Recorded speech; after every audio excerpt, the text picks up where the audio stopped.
Coming up, Ipswich Council moved a step closer to finalising a new CEO following a special meeting of council held today.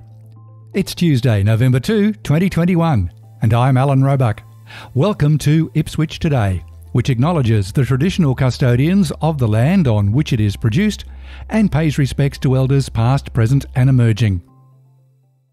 This podcast is supported by Kinetics, people-powered web hosting trusted by Australian businesses since 1999.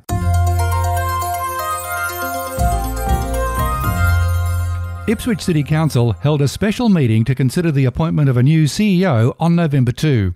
3 unnamed candidates were interviewed in a lengthy closed session of the council meeting. Prior to the meeting being closed to the public, Ryan Webster, a senior partner from the consultancy firm Davidson Recruiting, briefed councillors on the recruitment process. As you will hear from Mr. Webster, this is no ordinary recruitment process. So the first slide talks through the initial stages that we did as Davidson and working with Ipswich City Council and with the selection panel. We briefed with the selection panel prior to going live with advertisements for the role. That brief helped us to deliver what we call a success profile, which is a document that is supplied to candidates when they request or are approached about the role. That document was produced and approved by council, by the selection committee. The opportunity was then advertised on Seek, LinkedIn, the Davidson website, as well as targeted search being undertaken where 43 people were reached out directly and approached to see whether they were interested in this role, as well as the candidates that have applied through those platforms that have been mentioned. A total of 84 applications were received from advertising the position. Ryan Webster again. That's above average for what we're seeing at the moment in terms of CEO recruitment in council recruitments within Queensland that we're running. 21% of those female, 79% male, and 23 candidates were identified for assessment, which meant they've gone through a Davidson assessment process, which is outlined in front of you there, a telephone screen, in-depth behavioural interview via Zoom, given the times when we were going through this process, psychometric assessment, covering the questionnaire as well as the cognitive assessments, as well as the candidates were then asked to present a video for 3 minutes that was presented to the panel when we met with them to review the candidates, their CVs and their applications. From that meeting, the panel selected 7 candidates for the interviews.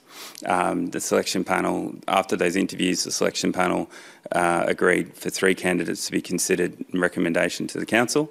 And then those candidates went through a thorough recruitment reference checking stage that involved the Davidson checks that we do, the reference checks with 2 of their referees, as well as using the state library and their government research and information library to do adverse media checks, company searches, personal searches, and other searches that have aligned there, all of which have come back satisfactorily, and to those candidates that have presented to you in front of you today. Mayor Teresa Harding told the meeting that in addition to Davidson's checks on the candidates, she had also written to the chair of the Crime and Corruption Commission about the final 3 candidates and that there were no outstanding issues. 2 councillors had questions for Mr. Webster.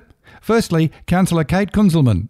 Thank you for your presentation. Are we allowed to know, of the 43 people that you spoke to, were the 3 here today in that 43? One is. Only one? One is, and if I can, obviously no names, but yeah, no names. One person has gone through. Councillor Paul Tully also had a question. In relation to the, was it 84 applications? Yes. Total, yeah.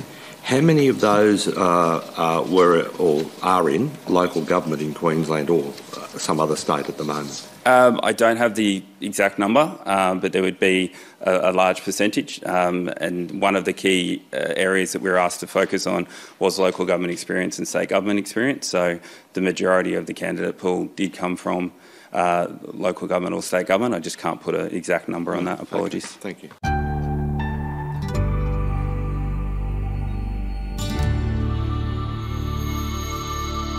The meeting was in closed session for around 5.5 hours for councillors to hear a presentation from each of the 3 shortlisted candidates and ask questions.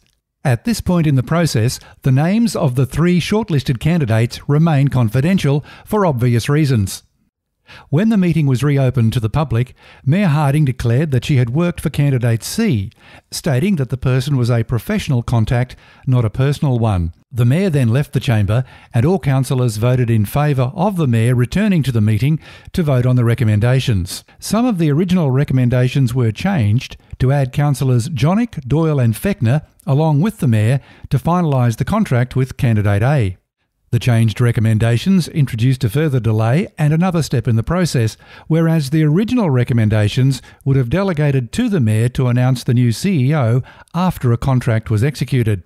Candidate A will now have to be approved by a future resolution of Council, after a contract is agreed to, but before being executed. If you thought this has taken a long time to get to this point, you'd be right. This process officially began on March 25 this year and followed the resignation of the previous CEO, David Farmer. Council issued a request for quotes from executive recruitment agencies on May 5. Davidson's was appointed to begin recruitment on June 15. 7 candidates were interviewed by the panel in September to cut the final number to 3 for all councillors to consider. The selection panel was Mayor Harding, Councillors Doyle, Madsen and Fechner, with an independent member of the panel being former Queensland Government Minister and former member for Ipswich, Rachel Nolan. The successful applicant will be paid between $450,000 and $550,000 per year. For the next stage of the process, just keep an eye on Council's website and look for meeting minutes and agendas.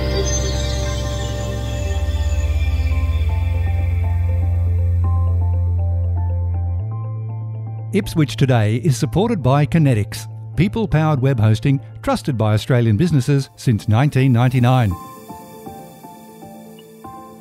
This podcast is also listener-supported.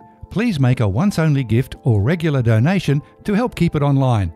Just go to ipswichtoday.com.au and click the donate button on the homepage to make a payment through PayPal. Follow and stream this podcast from your favourite app, including iHeartRadio and Amazon Music Podcasts, or play Ipswich Today from smart speakers. Music is supplied by Purple Planet Music. This is Alan Roebuck. Thank you for listening.